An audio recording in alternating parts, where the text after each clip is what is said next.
lebih utama mana? Hamba itu meminta dalam arti berdoa atau justru diam?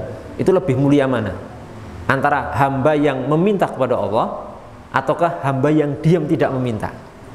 Seperti kita ini meminta kepada manusia, itu lebih utama mana dengan yang tidak meminta? Tidak meminta kalau dalam manusia. Nah, ini ada perdebatan ulama. Ada yang mengatakan, oh enggak, lebih mulia meminta pada Allah. Kenapa? Karena pertama doa itu kan ibadah. Jadi seorang yang meminta pada Allah berarti dia beribadah. Yang kedua, orang meminta itu menunjukkan dia butuh kepada Allah dan merendah kepada Allah Subhanahu wa taala. Katanya begitu. Yang ulama lain mengatakan enggak, justru yang tidak meminta. Orang tidak meminta itu menunjukkan dia itu ridho dengan ketetapan Allah Subhanahu wa taala. Di puncak keridhoan, menerima takdir. Miskin nggak pernah minta kaya dia. Ya kan? Ridho bener, bahwa sudah saya miskin ya sudah, nggak usah minta kaya. Saya rela dengan ketetapan Allah Subhanahu wa taala, itu manzilahnya luar biasa. Ya, terjadi perdebatan seperti itu. Tapi kesimpulannya yang dikuatkan oleh para ulama di sini, salah satu di sini, mana yang lebih afdol? Semuanya boleh ya. Doa atau tidak berdoa itu semuanya boleh. Tapi yang lebih afdol itu sesuai al-awqat. Perbedaan waktu, kondisi, sikon seseorang itu mempengaruhi perbedaan. Kadang doa lebih utama daripada diam, dan kadang apa? Diam itu lebih utama daripada berdoa. Kalau di kalangan ilmu tasawuf ya, di ilmu tasawuf, ini tasawuf itu juga enggak tertolak mutlak ya, karena tasawuf itu ada yang lurus, ada yang tidak. Kita bicara yang tasawuf yang lurus sesuai dengan ahlu sunnah wal jamaah. Ada orang tasawuf itu kan ada perdebatan antara berusaha sama tidak berusaha ya. Orang kerja usaha sama orang yang nerimo tidak usaha, tawakal pada Allah. Ya, ada level orang tertentu itu memang dia itu kemudian memutuskan diri untuk menyerahkan diri sepenuhnya kepada Allah Subhanahu wa taala.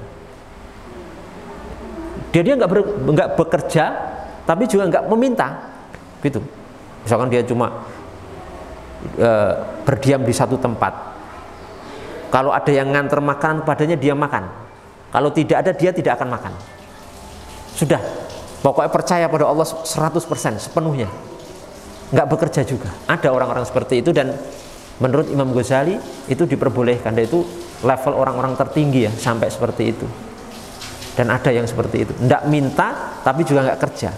Dia jalan kok nanti dikasih orang. Kalau yang masih minta itu derajatnya masih rendah Pak, belum kelas. Tapi ini ya nggak minta ya nggak kerja, tapi konsisten, dan dia percaya pada Allah, saya makhluk Allah dan pasti akan diberi makan oleh Allah Subhanahu wa taala. Jangankan saya manusia, binatang melata saja diberi rezeki oleh Allah Subhanahu wa taala. Oke, wa ma min dabatin fil ardi illa 'alallahi rizquha. Binatang melata di muka bumi aja diberi rezeki, kok saya nggak mungkin mati. Nggak ada orang yang mampu seperti itu. Kalau kita mungkin nggak mampu ya. Ya kerja ya minta anak kita itu. Tapi kan misalkan kelaparan sampai meninggal gitu.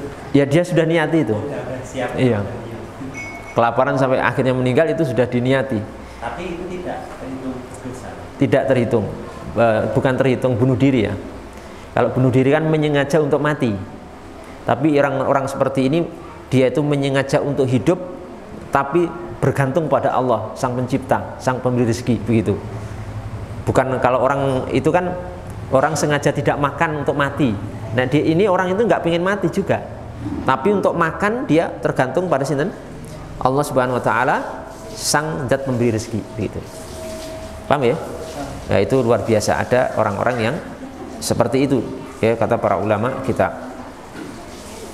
Ada lagi masalah gini, apa gunanya kita berdoa?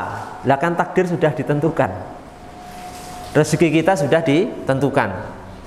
Contoh rezeki aja, ajal, rezeki, masuk surga, masuk neraka, semua sudah ditentukan. Lah untuk apa kita berdoa? Gunanya apa? Kalau ada yang bertanya seperti itu, jawabnya bahwa benar itu sudah diqadha, sudah ditetapkan oleh Allah Subhanahu wa taala kepada kita sebelum kita dilahirkan ke dunia ini. Tapi Allah Subhanahu wa taala juga ingat mentakdirkan doa itu sebagai sebab apa? Sebagai sebab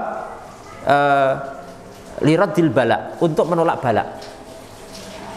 Jadi memang semuanya sudah ditakdiran Allah. Di antara takdir Allah itu, Allah menetapkan doa itu bisa merubah sesuatu, bisa menolak bala, bisa menolak musibah. Doa.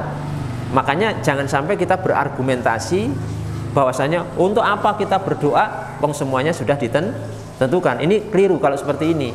Karena doa itu bagian dari takdir Allah Subhanahu wa taala yang Allah gunakan untuk apa? Untuk menolak bala, untuk merubah keadaan dengan izin dan takdir juga dari Allah Subhanahu wa taala. Ya, itu disebutkan Imam Al-Ghazali rahimahullahu taala dalam kitabnya yang mubarak Al-Ihya, Ihya Ulumuddin ya. Nah,